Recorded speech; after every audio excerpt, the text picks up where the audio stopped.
Ha perso la vita mentre in sella alla sua Kawasaki si stava recando dalla fidanzata, dove non è mai arrivato. Aveva soltanto 23 anni Lorenzo Piran di Chirignago.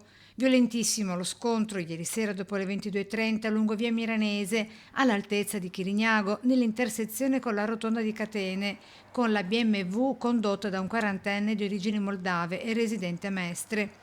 Uno schianto terribile, con le condizioni di Lorenzo apparse da subito disperate ai soccorritori del 118, dopo che in seguito allo schianto Lorenzo aveva subito pure l'amputazione di un arto.